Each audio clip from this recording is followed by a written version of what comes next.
இன்றைக்கும் அந்த நல்ல நாளில் உங்களை பார்க்கறது ரொம்ப சந்தோஷம். ஆண்டவர் ரொம்ப நல்லவராய் நம்முடைய வாழ்க்கையில் இருக்கிறார். இன்றைக்கும் ஒரு புதிய நாளை நம்முடைய வாழ்க்கையில் தந்து, புதிய கிருபைகளை தந்து, புதிய இரக்கங்களை தந்து, இன்றைக்கும் அவருடைய ஆசீர்வாதங்கள் நம்மை பின்தொடரும்படிக்கு நம்மை தெரிந்து கொண்டிருக்கிறார். அதற்காக ஆண்டவருக்கு நன்றி செலுத்துவோம். இந்த நாளிலும் தேவன் உங்களோடு கூட இருந்து அவர் வார்த்தையின்படி உங்களை வழி நடத்துவார். மத்தேயு 7:8 இப்படி படிக்கிறோம். ஏனென்றால் கேட்கிறவன் எவனும் பெற்றுக்கொள்கிறான், தேடுகிறவன் கண்டடைகிறான், தட்டுகிறவனுக்கு திறக்கப்படும். Let prayer be your first response. ஜெபம் உங்களுடைய முதலாவது விருப்பமாக இருக்கட்டும். நம்முடைய அனுதின வாழ்க்கையில் எல்லா காரியங்களை குறித்தும் நம்ம செய்ய வேண்டிய ஒரே ஒரு காரியம் என்னன்னா ஜெபம் செய்ய வேண்டும். அதற்கு மாறாக பிசாசு அநேக காரியங்களை நம்முடைய சிந்தையில் புகுத்தி கொண்டே இருப்பான். ஜெபிக்கிறதுக்கு பதிலாக கவலைப்பட வைப்பான், அதை யோசிக்க வைப்பான், சந்தேகப்பட வைப்பான், பயப்பட வைப்பான். இந்த மாதிரி காரியங்கள்லாம் பிசாசு நம்முடைய வாழ்க்கையில் நம்முடைய சிந்தையில் கொடுப்பான்.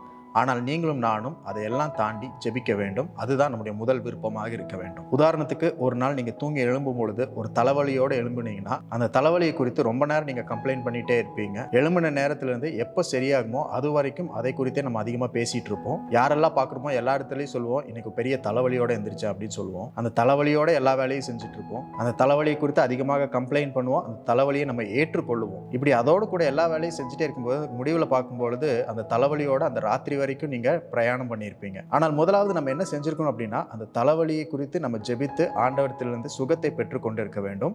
அதுதான் நம்முடைய முதல் விருப்பமாக இருக்கும். இப்படி தலைவலி என்பது ஒரு உதாரணம் தான். இந்த மாதிரி பல காரியங்களை நம்ம அனுதினமும் செய்து கொண்டே இருக்கிறோம். Instead of worrying, we should be praying. நம்ம கவலைப்படுவதை விட்டுவிட்டு ஜெபித்திருக்க வேண்டும். அதை தான் நம்மளுடைய முதல் முன்னுரிமையாக விருப்பமாக வைக்க வேண்டும். ஜெபம் என்பது கடைசி முயற்சி அல்ல, முதல் முடிவாக இருக்க வேண்டும். எல்லாம் செஞ்சு முடிச்சதுக்கப்புறம் கடைசியாக ஜெபம் செய்வதல்ல, முதலாவதே நாம் ஜெபம் தான் செய்ய வேண்டும். அதுதான் முதல் விருப்பமாக இருக்க வேண்டும். இந்த வசனத்தின் வழியாக பார்க்கும் பொழுது, சுகத்தை கேளு பெற்றுக்கொள், சுகத்தை தேடு கண்டுகொள், சுகத்தின் கதவை தட்டு திறந்து கொள். இப்படி சுகத்தை போல வெற்றியையும் மகிழ்ச்சியையும் சந்தோஷத்தையும் உயர்வையும் ஆனந்தத்தையும் நீங்களும் நானும் கேட்க வேண்டும், அதை பெற்றுக்கொள்ள வேண்டும், அதை தேட வேண்டும், அதை தட்ட வேண்டும். நிறைய நேரம் நம்ம என்ன பண்றோம்னா, இந்த பிரச்சனையை எப்படி தீர்ப்பது அப்படின்னு சொல்லி யோசிச்சு பல மணி நேரத்தை வீணாக்கிறோம். அதை தீர்ப்பதுக்கு ஒரே ஒரு சொல்யூஷன் தான் இருக்கு, அது ஜெபம். அது தேவனிடத்திலிருந்து நம்மளிடத்தில் கிடைக்கிற ஒரு பெரிய விடுதலை, தேவனுடைய வல்லமை. வேதத்தில் சொல்லப்பட்ட ஒரே காரியத்தை தவிர மற்ற எல்லா காரியத்தையும் நாம் முயற்சி செய்து பார்த்து விடுகிறோம். ஆனால் நாம் செய்ய வேண்டியது ஒரே ஒரு காரியம், அது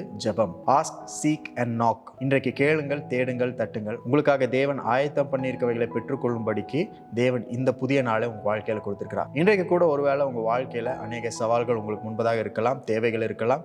எப்படி இதெல்லாம் தீர்ப்பது அப்படின்னு சொல்லி பல கேள்விகள் எழுப்பி கொண்டு இருக்கலாம்.